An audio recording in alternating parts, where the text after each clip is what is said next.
Hello everyone, তোমরা সবাই কেমন আছো? আমি তো ভালো আছি। তো তোমাদের সাথে আজকে শেয়ার করছি মাছ ভাজি। আর সেটা হলো দেশি মাছ। আমাদের এখানে এই মাছকে কার্পু মাছ বলা হয়। তো তোমাদের সাথে কার্পু মাছ ভাজিটা শেয়ার করছি। তো চলো। হ্যাঁ, আমি কড়াইতে তেল দিয়ে দিচ্ছি। এই তো এখন দিচ্ছি তেল। তো তেল দেওয়ার পর তারপরে মাছগুলো ভেজে নেব, কারণ আমি থালের মধ্যে নুন আর একটু হলুদ দিয়ে দিয়েছিলাম। তো হ্যাঁ, তোমাদের সাথে কথা বলতে বলতে তেলটা একটু গরম হয়ে গেল। এখন আমি মাছগুলো দিয়ে দেব।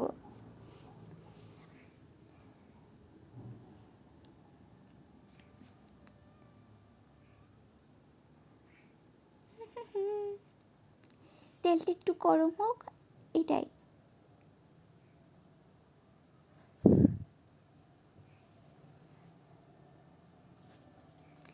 এবার দিয়ে দিচ্ছি, হ্যাঁ, অন্য সময় তোমাদের সাথে শেয়ার করতাম, সেটা হচ্ছে মার্কেট থেকে লোকাল, না, মার্কেট থেকে মাছ কিনে আনাগুলো। এখন তোমাদের সাথে শেয়ার করছি আমাদের পুকুরের মাছ, সেটা আর কি। তো পুকুরের মাছ খাওয়া এবং রান্না করার মধ্যে আলাদাই একটা ভালো লাগা থাকে, একটা আলাদা একটা ফিলিংস থাকে। তো এটাই তোমাদের সাথে শেয়ার করছি। তো হ্যাঁ, আমি দুটো টুকরো দিয়ে দিয়েছি। আর তেলগুলো খুবই ফুটছিল, তাই হাত দিয়ে দিতে পারলাম না। তো মা বলল যে চামচ দিয়ে দে। তো আমিও একটু বুদ্ধি খাটিয়েছি, তাই আমি চামচ দিয়ে দিয়ে দিচ্ছি। এটাই ভাবছি আরেকটা টুকরো দিব কি না কড়াইয়ের মধ্যে। তারপর ভাবলাম থাক, চারটে টুকরোই আগে ভাজি করি, যাতে মাছের টুকরোগুলো ভেঙে না যায়। এটাও তো লক্ষ্য রাখতে হবে না?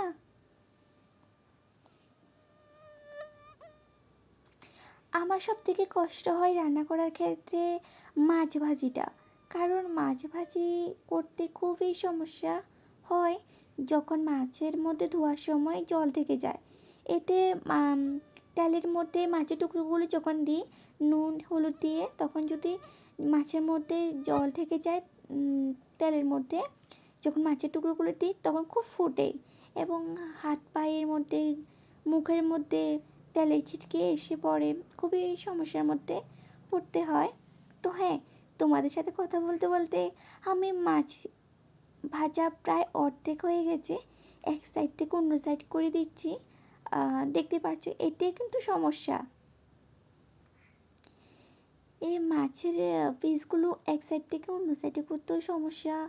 এতে মানে চামচ বড় হয়ে থাকে এবং তেল ফুটে মাছের টুকরোগুলো বাইরে পড়ে যেতে চায়, এসব আর কি। আসলে আমি মাছ ভাজি এবং রান্না করতে খুবই দক্ষতা অর্জন করিনি, তো প্রথম থেকেই শুরু করছি, তাই একটু একটু অসুবিধা তো হবেই। তা আমিও রান্না শিখছি আর তোমাদেরকেও দেখাচ্ছি।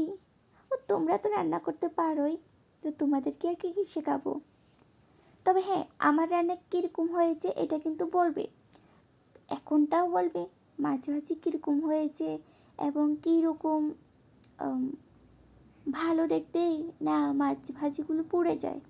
আমি যখন প্রথম রান্না করেছিলাম তখন কিন্তু তোমাদের সাথে শেয়ার করিনি, তারপরের ভিডিওটা শেয়ার করলাম কিছুদিন আগে, বেশি দিন না। আমি যখন রান্না করেছি প্রথম কিছু মাস আগে, তখন মাছগুলো খুব পড়ে যেত এবং কি আমার গায়ের মধ্যে তেলও ছিটকে পড়তো, এটা আর কি।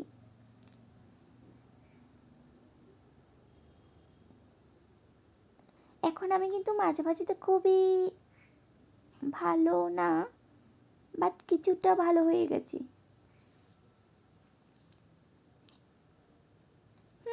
এবার আমি মাছের একটা লেজের পিস দিয়ে দিলাম, আর একটা দিয়ে দিলাম। এবার একটু সরিয়ে নিচ্ছি, হ্যাঁ, আরেকটা টুকরো দিয়ে দিব, কারণ এখানে তেল বেশি আছে আর সময়টা খুব কম লাগবে। না হলে তো সময় বেশি লাগবে।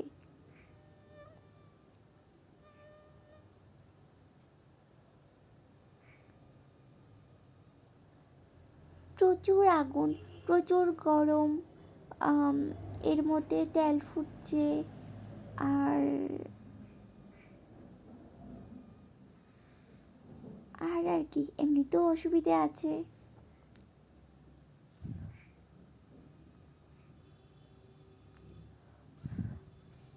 তবে তোমরা বলো, তোমরা কে কোথা থেকে আমার ভিডিওটা দেখছো, এটা কিন্তু বলে যাবে।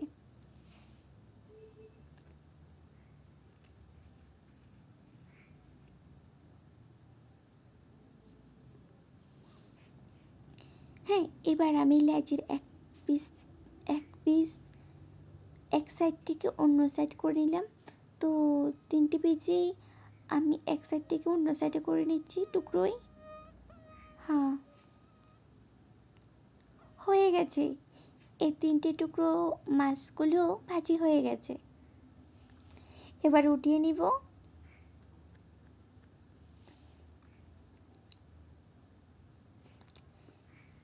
এই যে, এবার এটাও শেষ।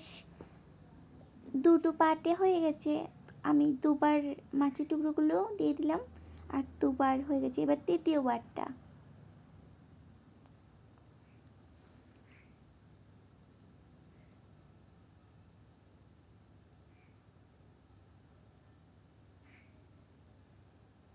তোমরাই বলো। এখানে কিন্তু মাছের পিচগুলো বেশি আছে, তবে বেশি দিন কিন্তু যাবে না। এই ধরো, আমরা প্রথমে একবার খেলাম, দ্বিতীয়বার খেলাম, তৃতীয়বারও খেলাম। একদিন একদিন যাবে, বা পরের দিন কিছুটা টুকরা, মানে কিছুটা মাছের টুকরো থাকতে পারে, বাট শেষ হয়ে যাবে। কারণ আমি একটু বেশি খাই, তাই।